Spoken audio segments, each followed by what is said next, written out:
श्री स्वामी समर्थ। जय जय स्वामी समर्थ। स्वामींचं नाव घेऊन मी या व्हिडिओला सुरुवात करते। पंचांगानुसार वर्षाचा शेवटचा महिना म्हणजे फाल्गुन महिना। या महिन्यात होळीसारखे अनेक महत्त्वाचे सण उत्सव येतात। मान्यतानुसार हा महिना चंद्रदेवाला समर्पित आहे। हा महिना चंद्राचा जन्म महिना मानला जातो। हिंदू धर्मात अनेक देवी देवता असून त्यापैकी एक म्हणजे चंद्रदेव। चंद्राचे दैवत हे महादेव असून महादेवाने चंद्राला आपल्या डोक्यावर धारण केले आहे। त्याचबरोबर फाल्गुन महिन्यात श्रीकृष्णाच्या पूजनाला सुद्धा विशेष महत्त्व आहे। श्रीकृष्ण हे जगाचे पालनहार विष्णुदेव आहेत। या महिन्यात श्रीकृष्णाचे 3 रूपांची पूजा केली जाते। यामध्ये कृष्णाचे बाल रूप, तरुण रूप आणि गुरु कृष्णाची पूजा केली जाते। या 3 रूपांच्या पूजेने वेगवेगळे फळ प्राप्त होते। बाळकृष्णाच्या पूजेने संतान प्राप्ती, वैवाहिक जीवनातील सुखासाठी कृष्णाच्या तरुण रूपाची, तर मोक्ष व त्याग प्राप्त करण्यासाठी गुरुकृष्णाची पूजा केली जाते। त्याचबरोबर फाल्गुन महिन्यात श्री गणेशाच्या पूजनालाही खूप महत्त्व दिलं आहे। आणि आज आहे फाल्गुन महिन्यातला पहिला गुरुवार। त्याचबरोबर आज आली आहे पंचमी तिथी आणि फाल्गुन महिन्यातला गुरुवार हा एकत्र आल्यामुळे हा दिवसाचं महत्त्व खूपच पटीने वाढलं आहे। कारण गुरुवार हा श्री हरी विष्णू आणि माता लक्ष्मीला समर्पित आहे। आणि म्हणूनच आपल्याला आज संध्याकाळी कापूरसोबत ही एक वस्तू जाळायची आहे, ज्यामुळे आपल्या जीवनामध्ये असणारे सर्व अडचणी, सर्व संकट, सर्व विघ्न, सर्व दोष हे दूर तर होणारच आहेत, पण त्याचबरोबर आपलं 7 पिढ्यांचं दारिद्र्य देखील नष्ट होणार आहे। आपल्या जीवनामध्ये सुख, समृद्धी, ऐश्वर हे कायम टिकून राहणार आहे। अतिशय प्रभावी असा हा उपाय, ज्याबद्दल सविस्तर माहिती मी तुम्हाला या व्हिडिओमध्ये देणार आहे, तर व्हिडिओ पूर्ण पहा। आणि जर तुम्ही माझ्या चॅनलवर नवीन असतील तर चॅनलला सबस्क्राईब करा आणि शेजारी बेल आयकॉन सुद्धा प्रेस करा, जेणेकरून तुम्हाला माझ्या नवनवीन व्हिडिओचं नोटिफिकेशन हे मिळत राहील। अगदी तुमच्यापासून माझ्यापर्यंत प्रत्येकजण खूप मेहनत करतो, खूप कष्ट करतो, जेणेकरून आपल्या जीवनामध्ये सुख समृद्धी नांदेल।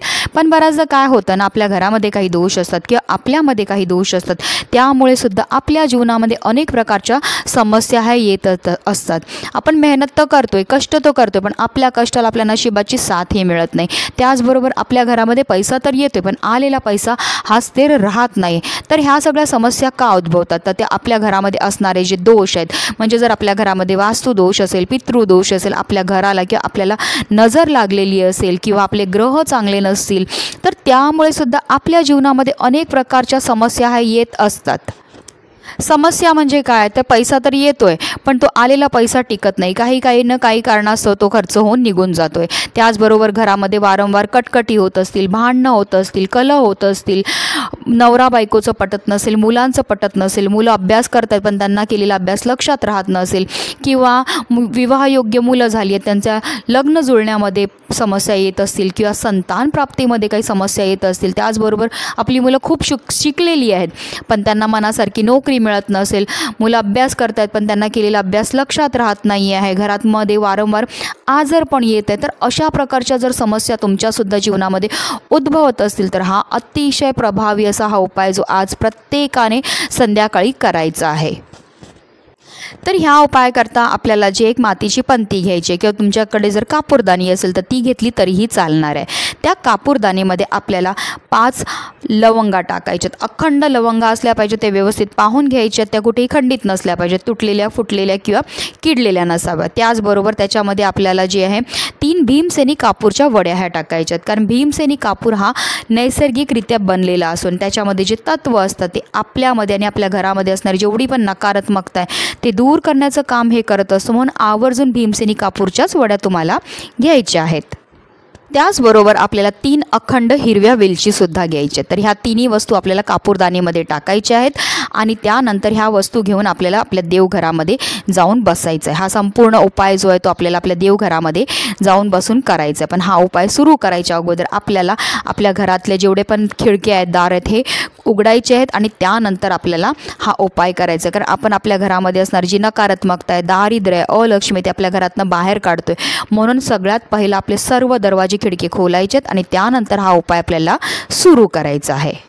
हा उपाय आपल्याला संध्याकाळी माता लक्ष्मीची जी आगमनाची वेळ असते तेव्हा करायचं. तर आपल्याला काय करायचं, जी कापूरदानी घेऊन आपण देवघरामध्ये बसलेले आहेत, तर देवघरामध्ये असणारा जो दिवा प्रज्वलित केलेला आहे त्याच्या मदतीने आपल्याला हा कापूर जो आहे कापूरदानीतला प्रज्वलित करायचा. आणि जेव्हा ह्याचा धूर तयार होईल तेव्हा आपल्याला हा धूर जो आहे तो आपल्या संपूर्ण घरामध्ये फिरवायचा. फिरवताना तुम्ही ओम नमो भगवते वासुदेवाय नमः या मंत्राचा जप करू शकतात किंवा श्री स्वामी समर्थ श्री स्वामी समर्थ या मंत्राचा जप केला तरी चालणार आहे.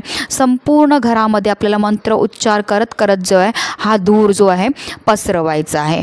आणि त्यानंतर आपल्या मुख्य प्रवेशद्वाराजवळ घेऊन जाऊन सुद्धा आपल्या मुख्य प्रवेशद्वारावरनं सुद्धा आपल्याला 7 वेळा घड्याळाचा जसा काटा फिरतो त्या रीतीने आपल्याला हे जी कापूरदानी ती फिरवायची आणि आपल्या मुख्य प्रवेशद्वाराचा जो उंबरठा आहे त्यावर ही मधोमध आपल्याला कापूरदानी ठेवायची आहे. आणि जिथपर्यंत हा कापूर प्रज्वलित आहे तिथपर्यंत निरंतर आपल्याला मंत्रोच्चार हा करायचा आहे.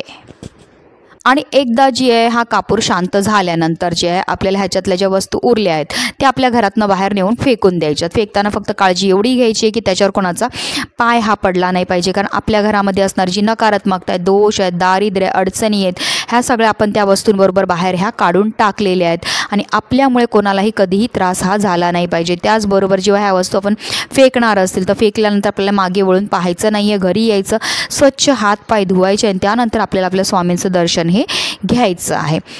अतिशय प्रभावी असा हा उपाय तुम्ही करून तर बघा, कारण जेव्हा आपण लवंग त्याचबरोबर वेलची आणि कापूर एकत्र जाळतो त्यामुळे आपल्या नशिबाची दारं ही उघडली जातात. आपल्या घरामध्ये असणारी जेवढी पण नकारात्मकता आहे, दारिद्र्य, अलक्ष्मी आहे ती घरातनं काढता पाय करून निघून जाते. आणि ज्या घरामध्ये कोणत्याही प्रकारची नकारात्मकता नसते, दोष नसतात, त्याच घरामध्ये माता लक्ष्मी ही आगमन करत असते. आणि ज्या घरामध्ये माता लक्ष्मीचं आगमन होतं त्या घरामध्ये कधीही कोणत्याही प्रकारचं दारिद्र्य हे राहत नाही. अतिशय प्रभावी असा हा उपाय आहे जो प्रत्येकाने आज संध्याकाळी करायचे आणि म्हणूनच व्हिडिओ जास्तीत जास्त लोकांपर्यंत शेअर करा, जेणेकरून प्रत्येकाच्या आयुष्याचं कल्याण हो हीच मनामध्ये इच्छा. श्री स्वामी समर्थ. जय जय स्वामी समर्थ.